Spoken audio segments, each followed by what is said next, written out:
पराशर जी, आप कौन सा?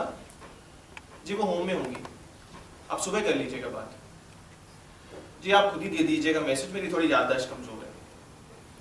जी नहीं, नाराजगी की कोई बात नहीं, यहाँ थोड़ा खलल तो पड़ता ही है। ठीक है, आप सुबह कर लीजिएगा बात। ठीक है, ओके, गुड नाइट।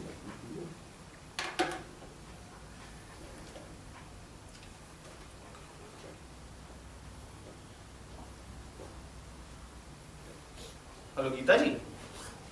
जी रेखा जी आई? जी कैसी मीटिंग?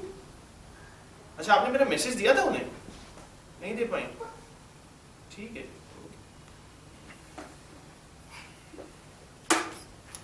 कुलदीप सिंह आहलूवालिया, तो महाशय कुलदीप सिंह आहलूवालिया बनकर आए हैं, तो ऐसे मनवाएंगे अपनी बात? कमाल है यार। ठीक है, आप हमें नाटक में लेकर आए हैं, इसका मतलब ये तो नहीं है कि नकेल बांधकर चलाओ, उल्टा सीधा कुछ भी बनवाओ। वैसे बातचीत के ढंग में अंतर जरूर है, लेकिन दोनों की शक्ल तो एक सी है। बातचीत के ढंग में अंतर करना उनके लिए कौन सी बड़ी बात है, तो खुद नाटककार है।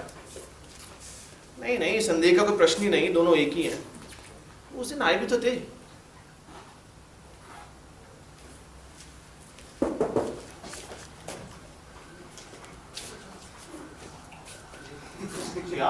जी मैं कुलदीप सिंह, जी कुलदीप सिंह आहलूवालिया।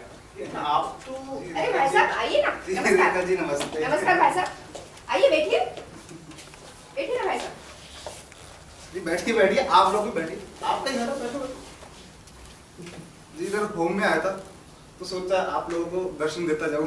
अरे ये तो हमारा सौभाग्य है भाई साहब। विनोद, ये भाई साहब आहलूवालिया जी हैं, कुलदीप सिंह जी आहलूवालिया, यहाँ के बहुत बड़े बिजनेसमैन हैं और समाज सेवा में तो बहुत हेल्प करते हैं। और ये विनोद है मेरे पति। जी नमस्कार। जी वो तो मैं समझ ही गया था। जी रेखा जी ने बताया था पिछली बार आपके बारे में। भाई साहब आए थे करीब 15 दिन पहले, घर आए थे शीला के साथ। वो डेस्टिट्यूट वुमेन्स होम है ना, उसी के अध्यक्ष है भाई साहब। ओह आई सी। जी अध्यक्ष उद्देश्य का है जी, वो तो ऐसे बस। अरे वो तो आपका बड़प्पन है भाई साहब। जी नहीं नहीं, वो तो कोई काम है, वो काम तो कोई भी कर लेता है। सचमुच जी बड़ा खतरनाक प्रोफेशन है डॉक्टर साहब का, बड़ा खतरनाक। रेखा जी ने बताया था यूनिवर्सिटी में। जी जी याद नहीं आ रहा कौन सा सब्जेक्ट आता है? जी इकोनॉमिक्स। जी मतलब? जी अर्थशास्त्र। अच्छा अच्छा अच्छा, वो तो हमारे बिजनेस के सब्जेक्ट है। नहीं जी, वो कॉमर्स होता है। अच्छा जी, वैसे आप लोग ही फर्क कर पाते हैं ये। जी हमारे लिए तो सब एक बराबर है। वो क्या करते हैं, काला अक्षर भैंस बराबर है हमारे लिए तो। अच्छा भाई साहब क्या लेंगे, चाय? नहीं नहीं नहीं, इसकी तकलीफ मत कीजिए। अरे कुछ तो लीजिए, कॉफी लाओ। जी आप इतना फोर्स कर ही रही है तो ऐसे कीजिए, पहले थोड़ा ठंडा ले आइए, जी, जरूर। कुछ कोल्ड ड्रिंक, उसके बाद कॉफी ले आइएगा। हाँ। जी आप क्या लेंगे? जी जो कुछ बच जाएगा वो मैं ले लूंगा। भाई साहब बुरा मत मानिए, कि बस जी, ऐसे फिर- मजाक की आदत है। जी फिर ऐसा है तो आप पहले कॉफी ले आइएगा। अरे ठंडा लाते ना भाई साहब। नहीं नहीं, कॉफी ले और साथ में ध्यान रहे खाने को कुछ मत रहिएगा। क्यों भाई साहब? नहीं नहीं, आज थोड़ा ना पेट भरा हो, मैं कहीं और खा के आया था बस। आप खाने को मत लाइए। ठीक है, आप कहते हैं। जी शायद मैंने आपको डिस्टर्ब कर दिया, कुछ लिख रहे थे आप? जी कोई बात नहीं, थोड़ी देर बाद। जी आई एम रियली सॉरी। कोई बात नहीं। वैसे अगर आप बुरा ना माने तो मैं आपसे एक बात पूछ सकता हूँ? हाँ पूछिए जी, बेझिझक होके पूछिए। मुझे लगता है मैंने आपको कहीं देखा है। हाँ जी देखा होगा, बिजनेसमैन लोग हैं, फालतू लोग घूमते रहते। एक दो बार तो आपकी यूनिवर्सिटी में भी आया था। जी मेरा मतलब वो नहीं है। क्या आप लेखक हैं? लेखक और मैं जी मेरा मतलब नाटककार। नाटक का माना भाई, फालतू लोग हैं, इतने भी फालतू नहीं क्या हमें नाटककार ही बना दीजिए। जी देखिए, हो सकता है मुझे गलतफहमी हो गई हो, मुझे नहीं मालूम था कि आप इतने नाराज हो जाएंगे। Extremely sorry. अरे नहीं नहीं, इसमें नाराज होने की कोई बात नहीं। हम बिजनेसमैन लोग कभी नाराज नहीं होते, तो इतना है कि कभी कभी खुश नहीं रह पाते। देखिए मैं सच में बहुत शर्मिंदा। अजी अब बच्चे की जान लोगे आप।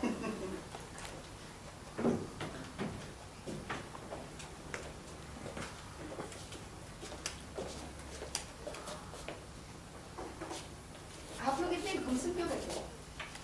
जरूर विनोद ने ना आपको कितनी किताबी बातों से बोर कर दिया होगा, या फिर उस कपूर की बात छेड़ी होगी।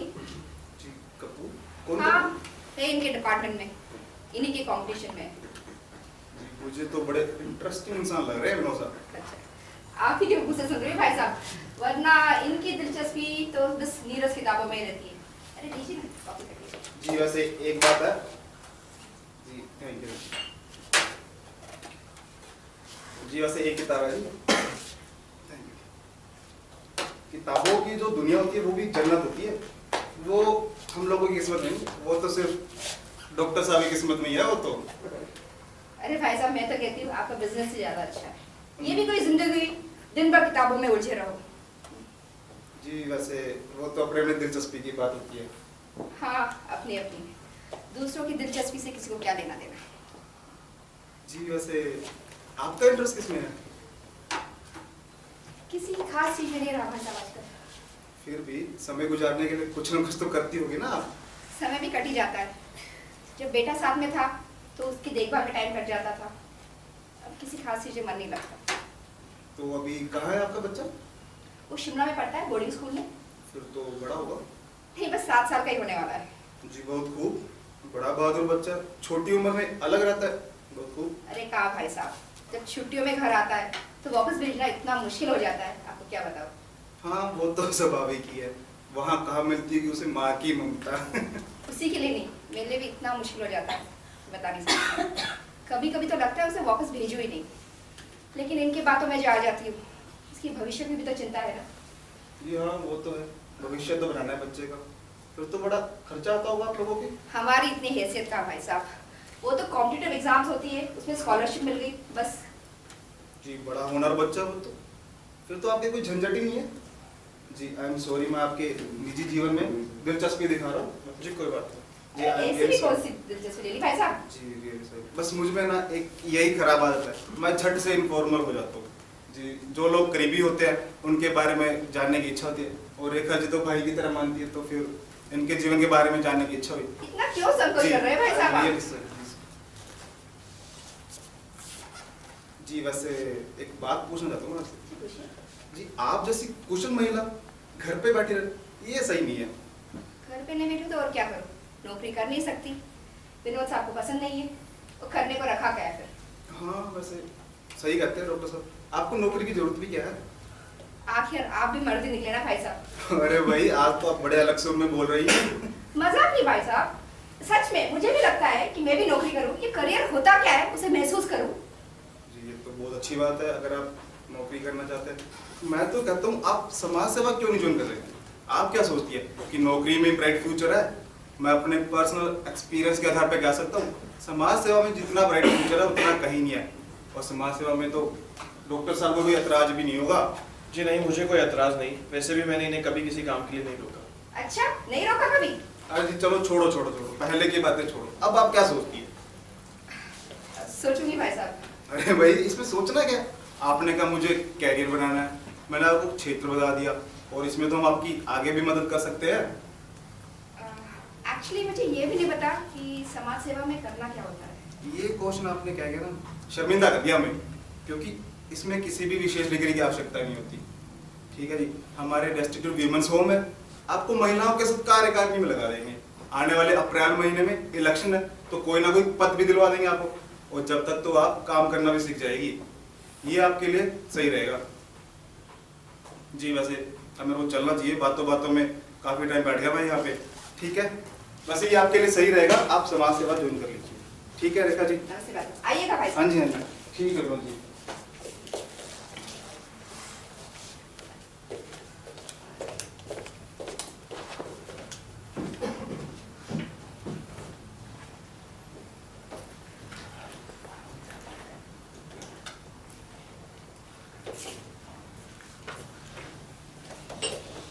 नहीं, मैं उनकी ये चाल कामयाब नहीं होने दे सकता, हरगिज नहीं।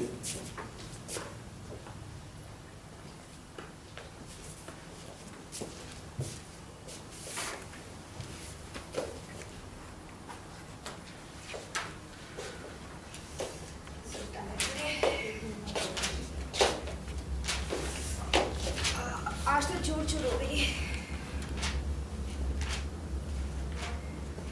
ये रात गई, ये क्या पढ़ रहे हो? क्यों, अभी ऐसा टाइम ही क्या हुआ? कितनी देर लगेगी तुम्हें? तुम्हें कोई तकलीफ? खाना नहीं खाना है क्या? अभी तो सिर्फ 10:30 ही बजे हैं। विनोद प्लीज, तुम्हारे हाथ जोड़ती हूँ, ऑलरेडी बहुत थक चुकी हूँ, और परेशान मत करो यार। थकान भी ना कमाल की चीज है, घर आकर ही महसूस होती है। तुम क्यों मेरे पीछे पड़े हो? ओके सॉरी, लो पीछे हट जाता हूँ। खाने का बता रहे हो कि नहीं? अरे रेखा, अभी तो सिर्फ 10:30 बजे है ना। कितनी बार मुझे वही बात सुननी पड़ेगी बार बार विनोद? वैसे भी तुम्हें भूख लगी तो खा लेते, खाना तो बना रखा था ना मैंने। मैडम वैसे खाना तो मैं खुद भी बना सकता था, वैसे आपने क्यों कष्ट किया रात का खाना सुबह बनाकर जाने का? अब एक कुक रखनी पड़ेगी, मुझसे नहीं हो पाता ये सब, बहुत जिम्मेदारियां बढ़ गई इंस्टीट्यूट की। मैं खाना यही ले आती हूँ, तुम हाथ धो लो, मैं भी फ्रेश होके आती हूँ।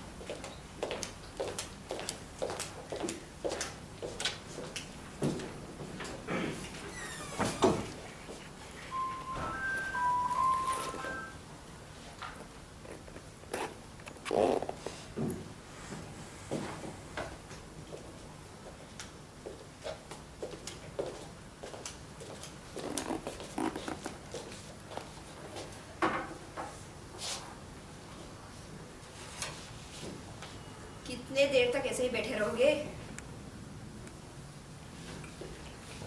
रेखा, ये सब और कितने दिन तक चलेगा? क्या करेंगे? ये तुम्हारा रोज रोज देर से कराना। रोज रोज? कभी कभी देर हो जाती है बस। कभी कभी? अब परसों ही तुम शाम को 11:30 बजे कराई। अबे जानबूझ के तो लेट आती नहीं हूँ, काम होता तो आना पड़ता है विनोद। वैसे भी मैंने तुम्हें कितने बार कहा है मेरा इंतजार मत करो, खाना बनाया रखा होता है, खा लिया करो, सो जाया करो बस। वैसे तो तुम्हें ये पढ़ाई लिखाई का बहुत काम होता है, उसका क्या हुआ आजकल जो मेरी चिंता का टाइम मिल गया? कमाल है यार, तुम देर रात तक घर से बाहर घूमती रहो और मैं चिंता भी ना करूँगा। हेलो, देर रात तक? What do you mean there रात तक? बाहर घूमती हूँ, कहाँ घूमती हूँ बताना जरा। आरोप लगा जा रहे हो। इंस्टीट्यूट में रहती हूँ और भी औरतें रहती है, कोई ना कोई घर आ ही जाता है छोड़ने के लिए, और ये महाशय आरोप लगा रहे हैं देर रात तक बाहर घूमती हूँ। किसके साथ बाहर घूमती हूँ जरा बताना तो। रेखा, मैंने किसी के साथ नहीं कहा था। किसी के साथ नहीं कहा तो क्या मैं पागल हूँ अकेले बाहर घूमने के लिए? घूमना घूमना एक ही बात लेकर बैठ गई हो। मुद्दा ये है कि क्या तुम्हारा इतनी देर रात तक घर से बाहर रहना ठीक है? अरे मीटिंग हुई, काम होता है तो रुकना पड़ता है। रेखा, मीटिंग दिन में भी रखी जा सकती है। मीटिंग मेरे अकेले के लिए तो रखी नहीं जाती है। वैसे भी मैं किसी बड़े आदमी की बीवी तो हूँ नहीं। तो तुम्हें किसने कहा ये सब झंझट मोल लेने को? अब छोड़ो, ये समाज सेवा बहुत हो गया। मतलब क्या तुम्हारा? मैं घर बैठूं? और अब घर बैठूं जबकि मेरे सेक्रेटरी बनने का चांस है। वो घर बैठ के करूं क्या? तुम्हारा ये इंटेलेक्चुअल टॉर्चर सहूं? नहीं विनोद, ये हो नहीं सकता। जिस दिन तुमने मेरा गला दबाया था उसी दिन मैंने सोच लिया था कि ये करियर क्या होता है, उसकी ललक क्या होती है, उसको मैं महसूस करके रहूंगी। नौकरी ढूंढने का तो मैंने तभी सोच लिया था, तभी भाई साहब का प्रपोजल आ गया डेस्टिट्यूट होम का। तब जब कई लोग मेरे आगे पीछे घूमकर रेखा जी कहते हैं, मुझे अच्छा लगता है, आई फील वैल्यूड। अब मुझे और आगे बढ़ने की, इससे भी ज्यादा आगे बढ़ने की ललक है। अब मैं पीछे नहीं हट सकती विनोद। तो रेखा, क्या मैं मान लूं कि ये हमेशा ऐसे ही चलता रहेगा? एक मिनट, तुम साइड ट्रैक क्यों हो रहे हो? इम्पोर्टेंट क्या है? इम्पोर्टेंट है तुम्हारे लिए तुम्हारा करियर और मेरे लिए मेरा करियर, बाकी सब पॉइंटलेस है। हाँ, इस बात से तुम जरूर बेफिक्र रहना, मैं ऐसा कोई भी काम नहीं करूंगी जिससे कि अपना घर टूटे। उम्मीद करती हूँ तुम ऐसा कुछ नहीं करोगे। रेखा, तुम समझती क्यों नहीं हो? घर की भी कुछ जरूरतें होती हैं। मैंने घर की कौन सी जरूरतें पूरी नहीं की? नहीं, ऐसी बात नहीं है, लेकिन तुम ये देखो ना कि हमारे घर का वातावरण आज कैसा खिंचा खिंचा सा रहता है। खिंचाव तब भी था विनोद जब मैं घर पे बैठती थी, लेकिन तब मैं उसे अकेले महसूस करती थी। लेकिन तुम्हें खिंचाव महसूस करने की जरूरत क्या है? तुम अपना टाइम पढ़ाई लिखाई में क्यों नहीं स्पेंड करते? वैसे भी हमारे पास सब टाइम ही टाइम है, मैं जो नहीं हूँ परेशान करने वाली। देखा, तुम्हें किसने कहा कि मैंने पढ़ाई में ध्यान लगाने की कोशिश नहीं की? बहुत की। और जब वो कुलदीप सिंह आहलूवालिया तुम्हारे लिए डेस्टिट्यूट होम का प्रपोजल लेकर आए थे, तब मैं मन ही मन बहुत खुश हुआ था कि मैं अब अपना सारा ध्यान पढ़ाई में लगा सकूंगा। लेकिन उसके बाद सब कुछ खाली खाली से महसूस होने लगा। शायद मैं तुमसे अलग हो गया इसलिए। क्यों, कपूर से हार मान बैठे? अरे यार, कपूर बेचारा क्या है। अच्छा, अब वो बेचारा बन गया? अरे वो भी मेरी ही तरह है, उसे भी बनना होगा व्यवस्था का पहचान चिन्ह। मैं समझ गई विनोद, मैं समझ गई तुम क्या चाहते हो। तुम चाहते हो कि मैं घर पे बैठकर तुम्हारी सारी जरूरतें पूरी करूं ताकि अपना पूरा ध्यान तुम करियर की कंपटीशन में लगा सको, है ना? नहीं रेखा, मैं अपना सारा ध्यान करियर में नहीं लगाना चाहता, लेकिन ऐसा भी नहीं है मैं करियर भूल जाऊं। वो तो मेरी नियति है।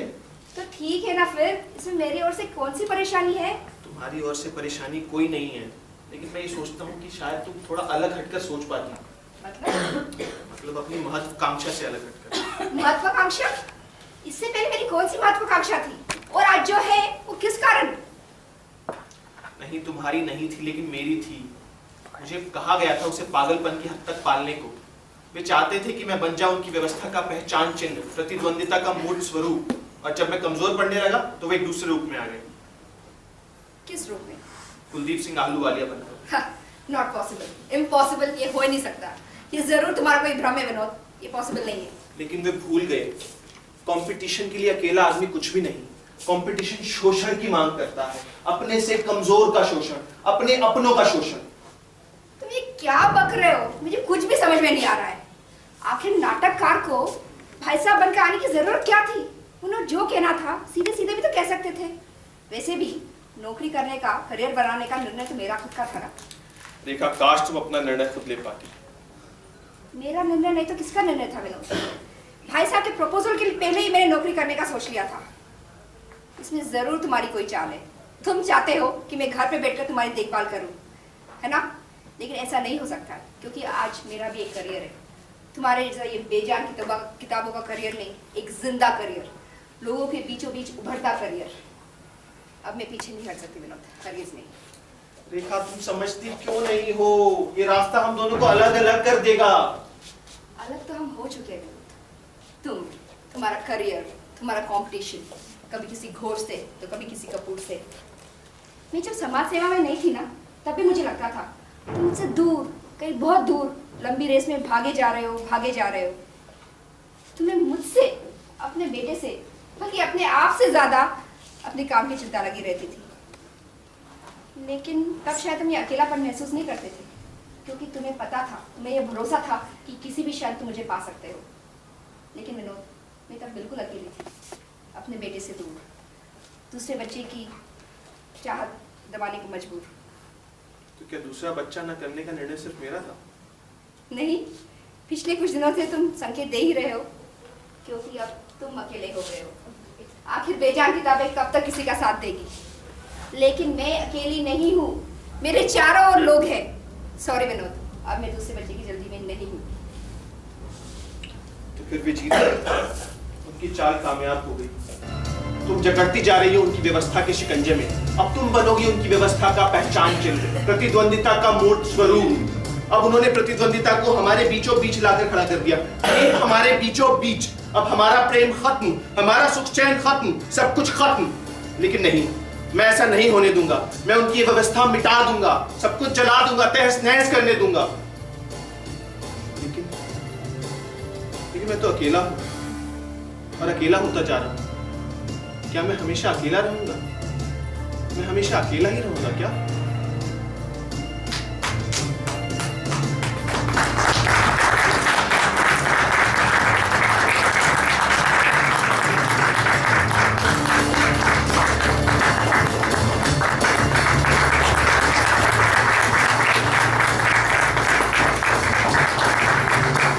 I'd like the actors to introduce themselves, please. नमस्कार, मेरा नाम रविंदर सिंह। नमस्ते, मैं शिल्पा मंगल। नमस्कार, मैं सचिन अरोड़ा। नमस्कार, मैं Rekha Gupta. And I'd really like to thank everybody here for coming and sitting and watching this production. Please do stay back. We have 2 other plays. We have one small play by children at 5:30, and then we have a much awaited play of the evening, Chugga Party by Faisal Al-Qazi. At 6:30, 6:45 we will start. Yeah, so please go to Ambi Mall, have a wonderful time at Ambi Mall and come back. Okay? Thank you so much. Thank you.